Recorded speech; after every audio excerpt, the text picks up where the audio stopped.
Hi friends, இவ்வளோ நாளைக்கும் உங்களுக்கு விடுக்கதை சொல்ல உங்களை சிந்திக்க வச்சோம்ல. இப்போ எல்லாருக்குமே கடி ஜோக் சொல்லி சிரிக்க வைக்க போறோம். கடி ஜோக்கா? ஆமா, கடி ஜோக்ஸ் தான். உங்களுக்கு வேணுமா கடி ஜோக் சொல்லட்டுமா? சொல்லு. ஏன் தயிர் வெள்ளையா இருக்கு? என்ன பால் சேர்த்தனால?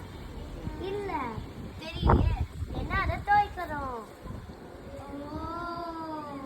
சரி, இப்போ நான் சொல்லட்டா?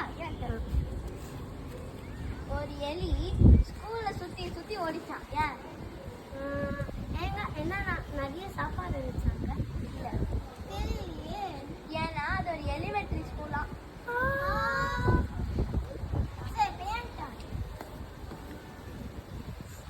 பையன் மேல இலையிலேயே கொட்டுச்சான். ஏன்? தலையில இருந்து எப்படி இலை கொட்டும்? ஏன்னா ஒரு மலை வந்த என்ன